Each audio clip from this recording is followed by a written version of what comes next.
entrepreneurs? Three things I'd like to change in Indian entrepreneurs. Well, I don't know if I want to change them. I just want to discover great entrepreneurs. I think, probably finding folks who have not just engineering talent, but maybe also design and marketing talent. That's something that, is always challenging in every place we go, but there's a lot of engineering talent in India. I think that's, not hard to find, but finding design and UX or finding marketing and sales experience that's internet specific is sometimes a challenge. I think getting Indian entrepreneurs to appreciate their own domestic market opportunity, sometimes that's a challenge. I think a lot of people tend to focus, a lot of investors tend to want to have their startups focus on the global stage and going to the US market, and certainly historically I think that's been true, but I think now more and more there's interesting businesses here in India that aren't necessarily, the US or global market. Well, there's a lot of great stories about India. Well, I guess the one that happened in the U.S., so a very good friend of mine who I started my first consulting company with back about 20 years ago, I believe we met somewhere in 1991 or 92. He came out, I think he'd been in the U.S. for all of about a week. He was working for some body shop company, I can't quite remember. We were both programmers at the time. And we went out to lunch, and we were walking down a street in San Francisco, and he pointed to a parking meter and he asked me, "Hey, what's that?" And it just kind of blew me away. I was just like, wow. And I kind of, put my arm around and was like, we're going to be real friends. And it was just a really fun, eye-opening moment to, have someone experience another country so different. But he and I ended up spending a lot of time together. We ended up living in the same house for a couple of years and starting a business together. So it's a great opportunity for me to experience what India was all about up close. You spoke of a startup that you did with somebody in Coimbatore. Yeah, there are 4 guys from Coimbatore that I ended up working with in between 94 to 97. What was it like? And actually, those guys are 2 of the guys are here in Hyderabad these days now. Okay. What was it like though, back in the day? Oh, we made a lot of mistakes. We were doing a bunch of consulting and programming. We started to put together kind of web services business that was doing internet and intranet and e-commerce consulting. We had a few successes in our day. So you set up a micro fund and you named it for India. Yes, I believe according to the SEC filing, there is a fund of some size and name that's here associated with India. Okay. So what's next for that? I think once we get all the structure completed there, we're going to be doing investments in India, probably about 10 to 20 investments per year, probably in the $25,000 to $100,000 US sort of ticket size. Maybe on follow-on investments up to maybe $500,000. But we think there's a lot of interesting opportunities here, and while most startups end up failing, probably we can discover at least 10 to 30% of those that become interesting outcomes. So it's similar to our investment strategy in the U.S. We do a lot of small investments, and a few of them end up working out. So do you plan to strengthen the team that you have here in India and I don't know yet. We'll see. I think we tend to run very lean. So right now we have people in about 5 different countries, and usually most of those places it's just one person. In Mexico we have 4 folks right now, but that's because they're running an incubator program there. At the moment, I think it'll probably just be Pankaj. We might bring somebody on to help make some coffee and figure a few things out for us. I don't know. We'll see. We're hearing things from.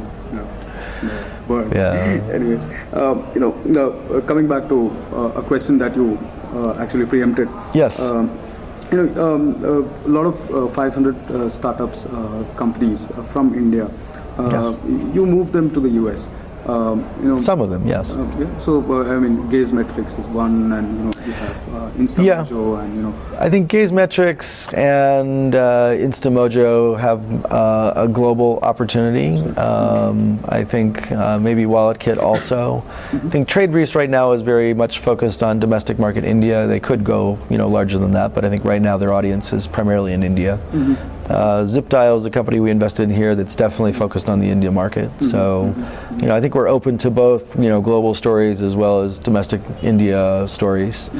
And probably, over the next 5 years, I think we'll see more and more domestic market India opportunities. That market is just continuing to get bigger and better.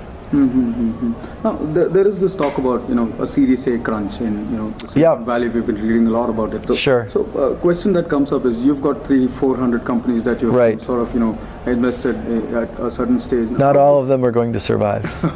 Do you fear that? I mean, where do you see them going? But no, I mean, I don't. Look, it's no harder than it was necessarily 5-10 years ago. I think. Certainly there's a lot of companies getting funded at incubation and seed, and there's not necessarily been an equivalent number of, VCs at the larger end that have, begun to grow. In fact, you could probably argue that there's less VCs than there were, 3-4 years ago. But I would say that overall, if you create interesting companies that are doing well, capital will find its way to them. So I don't really worry about it. In fact, I think the overall ecosystem is a lot more efficient than it was 5 to 10 years ago. If there are $50,000 to $500,000 experiments that don't work out, at least we're not spending $5 million on those experiments. I think there's a lot of interesting small and niche businesses that don't need huge amounts of capital. And yes, there will be some businesses that hit the wall and don't have enough revenue or can't get access to capital, but things fail all the time. That's not really anything new in the startup world. What would be your one advice to Indian entrepreneurs? I think continuing to focus on customers and their needs, not to get too distracted by sexy stories coming out of the valley for the latest photo sharing business or the latest social game or the latest other bullshit idea that is not connected to the customer that's standing right in front of you. I think businesses like Redbus, like Flipkart, may not be the sexiest stories out there, but they're real customers with real needs who will pay real money. And so the basic story I would say is follow the money and follow the customer and develop businesses that people need. It's sort of a really basic kind of piece of advice, but a lot of times people get distracted by dumb shit. So I've got just 2 more questions. Sure. But the Indian startup ecosystem is very nascent. It's just coming up. Sure. We are a services-based, economy. All the body shops that you're talking about. I think it's changing, but yes, that's been the history. I agree. And you guys are talking about the rise of an angel, kind of thing in this year. Yeah. So, what is your perspective, looking at it from India? Well, I think there's probably only 1 or 1.5 generations of experienced Indian entrepreneurs who are at a level where they can start giving back and investing in other companies. Maybe the oldest of those are 10 years, but probably not much older than that. And in many cases, a lot of the best young entrepreneurs in India are still operating their own businesses. So probably there's still some work to be done there in building that ecosystem. A lot of investors in Indian startups right now are people with, maybe non-technical backgrounds who came from family businesses or other sources of capital. So I think, unlike maybe Silicon Valley where you find, operational expertise and money from the same person, in other places, you're probably going to have to find mentorship in one place and money in another unless you're really lucky. So, what are the key ingredients that are missing in this ecosystem?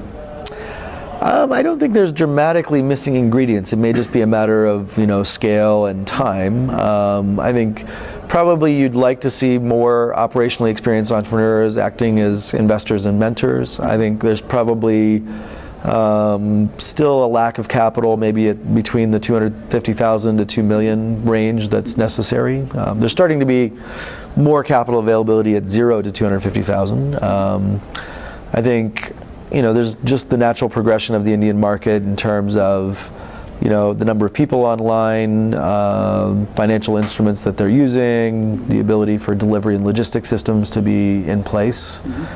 But those things are happening, and I think over the next 3 to 5 years, you'll see a lot of that gap be filled in. If you were to take a guess, how long do you think we will see, a few billion-dollar product companies, technology product companies out of India? I think you probably already have some. I would guess Flipkart probably falls in that category, maybe InMobi and a few others. So there may not be 20 of them, but there's probably a few.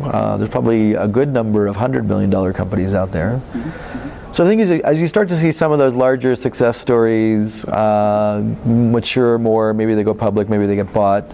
I think the founders of those companies and maybe even the next level down of execs and managers will probably start stepping out and doing their own things. So I think you're already seeing execs from InMobi and Flipkart and maybe Naukri and others that are starting to do their own things.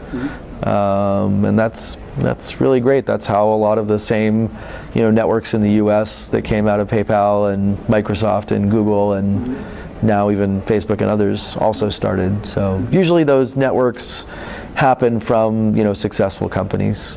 So hopefully now there's a set of companies that are going to start bringing the next generation of entrepreneurs up. Is there a kind of lack of depth of talent that you find here?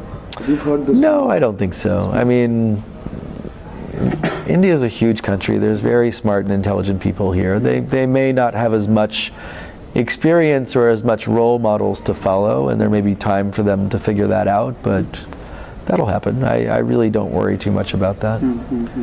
It's kind of crazy when I hear people talk about there's not enough talented entrepreneurs in India. It's a country of 1 billion people. Come on, it's like you're not looking hard enough. And I think sometimes you need to just start investing and writing checks, and that sort of creates a self-fulfilling prophecy. Talented people come find you if they know that you're investing. So sometimes maybe investors don't need to wait to see the perfect opportunity. They need to start creating a pattern of investing in smart people, and over time those people probably get smarter and become more aware of those investors that are writing checks. We see that you really light up when you say "fuck you." Can you say that to our readers? Oh, I guess I'm famous for swearing, but fuck it, I guess I'm good at swearing. So if that's what it takes to get people's attention, then hey, fuck you. That's awesome. Thank you so much. All right, great.